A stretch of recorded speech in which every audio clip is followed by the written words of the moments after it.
Assalamualaikum warahmatullahi wabarakatuh. Perkenalkan, nama Ibu Mentari Rahayu. Materi pertama kita yaitu tentang dinamika perwujudan Pancasila sebagai dasar negara dan pandangan hidup bangsa.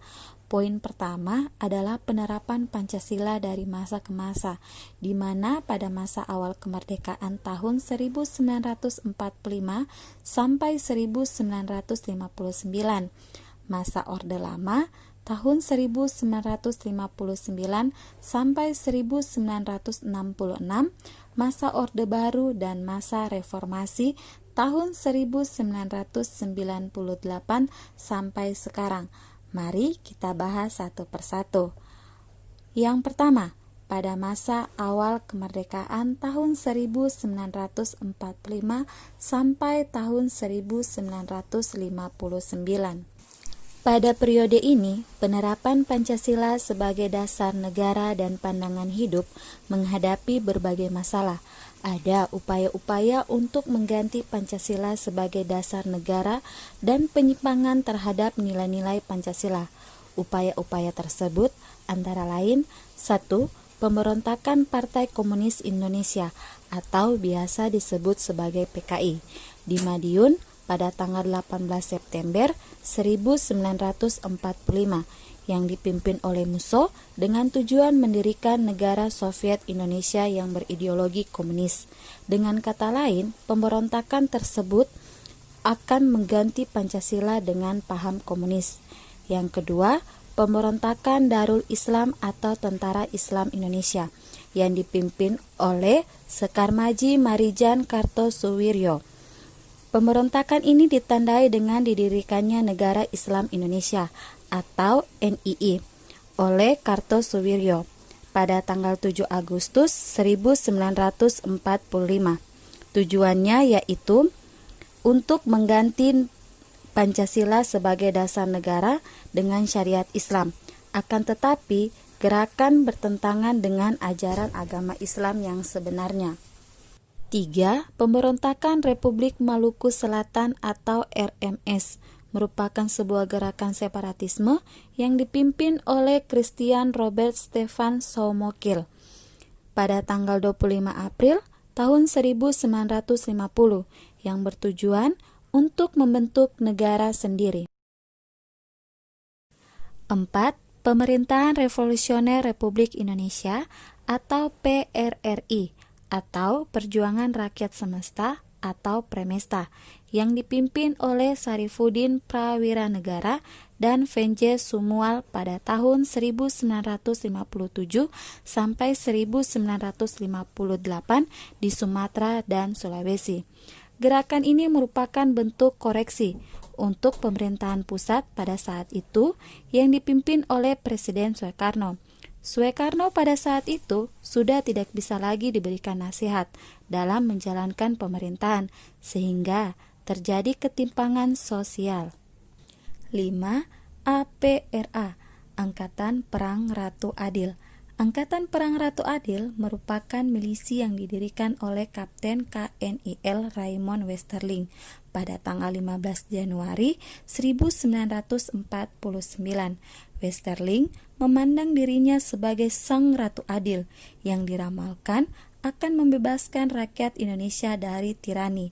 Westerling bersekongkol dengan Sultan Hamid II, berusaha mempertahankan negara federasi yang dibentuk Belanda untuk melawan Negara Kesatuan Republik Indonesia yang dipimpin oleh Soekarno-Hatta. 6. Perubahan bentuk negara dari Republik Indonesia Serikat menjadi Negara Kesatuan Republik Indonesia. 2. Pada masa Orde Lama pada tahun 1959 sampai 1966. Periode ini dikenal sebagai periode demokrasi terpimpin.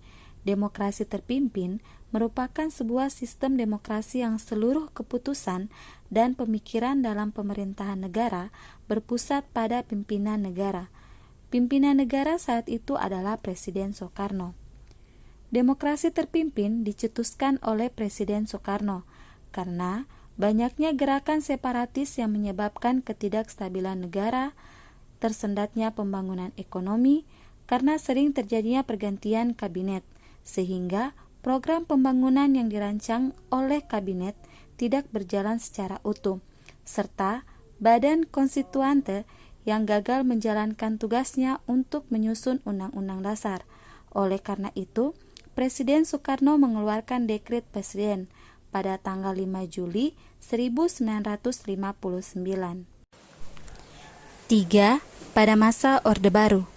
Era baru dalam pemerintahan dimulai setelah melalui masa transisi yang sangat singkat, yaitu antara tahun 1966 sampai 1968 ketika Jenderal Soeharto dipilih menjadi Presiden Republik Indonesia. Era tersebut kemudian dikenal sebagai era baru dengan konsep demokrasi Pancasila. Visi utama pemerintahan Orde Baru ini adalah untuk melaksanakan Pancasila dan Undang-Undang Dasar Negara Republik Indonesia tahun 1945 secara murni dan konsekuen dalam setiap aspek kehidupan masyarakat Indonesia.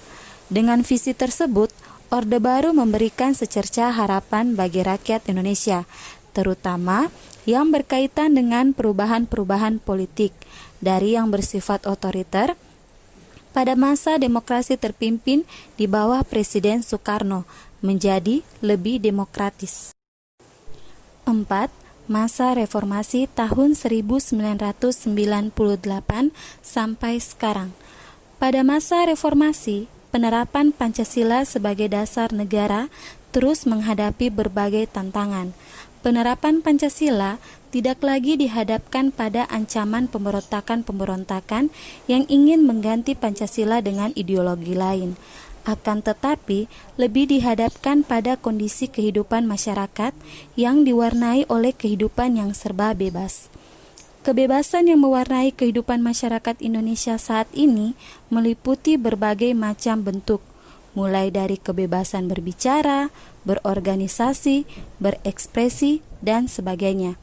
Kebebasan tersebut di satu sisi dapat memicu kreativitas masyarakat, tapi di sisi lain juga bisa mendatangkan dampak negatif yang merugikan bangsa Indonesia sendiri, yang timbul sebagai akibat penerapan konsep kebebasan yang tanpa batas, seperti munculnya pergaulan bebas, pola komunikasi yang tidak beretika, peredaran narkoba dan minuman keras, aksi anarkisme, serta vandalisme, sehingga memicu terjadinya perpecahan dan penurunan moral.